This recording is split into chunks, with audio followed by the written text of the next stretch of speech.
ஆத்ம வணக்கம்.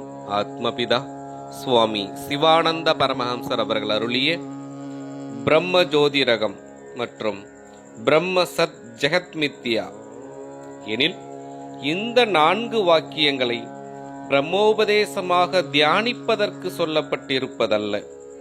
இவ்விதமாகவும் பிரம்மத்தினுடைய இளமை என்று அறியும் பொருட்டாகவும் சொல்லப்பட்டிருக்கின்றது. இதல்லாமல் பிரம்மத்தினுடைய நிலைமை அறிவதற்கு 2 வாக்கியங்கள், அதாவது 2 சொற்களும் கூட உண்டு.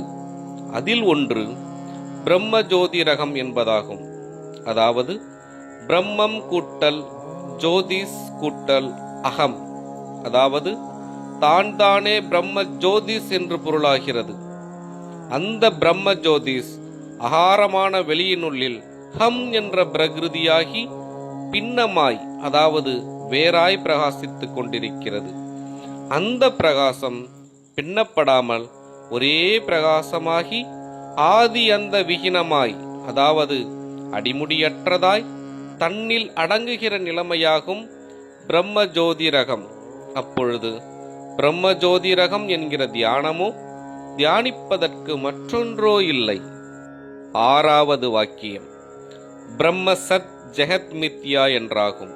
அதாவது பிரம்மம் கூட்டல் சத் கூட்டல் ஜெகத் கூட்டல் மித்யா, அதாவது தானாயிருக்கின்ற பிரம்மம் தன்னிலிருந்து உண்டாகின்ற சலனம் இல்லாமல் தன்னில் லயித்து ஆதி அந்த விகினமாய், அதாவது அடிமுடியற்றதாய் தானாய் தன்மயமாகி இருக்கின்ற நிலைமையாகும். அப்பொழுது பிரம்மம் மட்டுமாகிறது. அச்சமயத்தில் பிரம்ம சத் ஜெகத் மித்யா என்னும் தியானமோ தியானிப்பதற்கு மற்றொன்றோ இல்லை.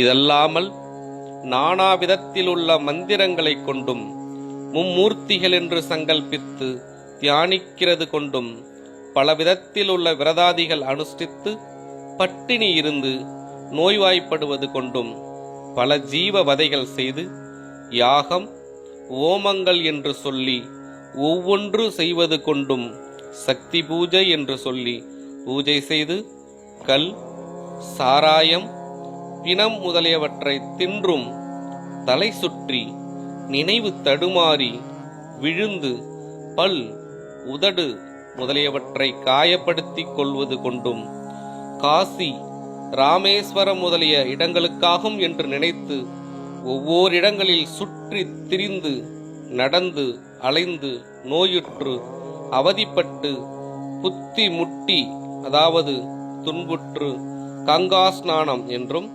சேது ஸ்நானம் என்றும் எண்ணி ஒவ்வொரு ஆறுகளிலும் உப்பு ஜலம் நிறைந்த சமுத்திரங்களிலும் மற்றும் குளித்து சொறி சிறங்கு முதலியவற்றை பீடிக்க செய்வது கொண்டும் கைவல்யம் கிடைக்கிறதில்லை.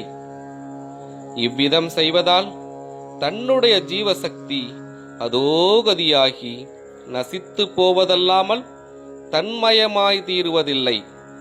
தன்மயமாக வேண்டுமானால் முன் சொல்லியபடி தன்னுடைய சக்தி தன்னில் தானே லயிக்க வேண்டும். இதல்லாமல் வேறு யாதொரு வழியும் இல்லை. ஆத்ம வணக்கம்.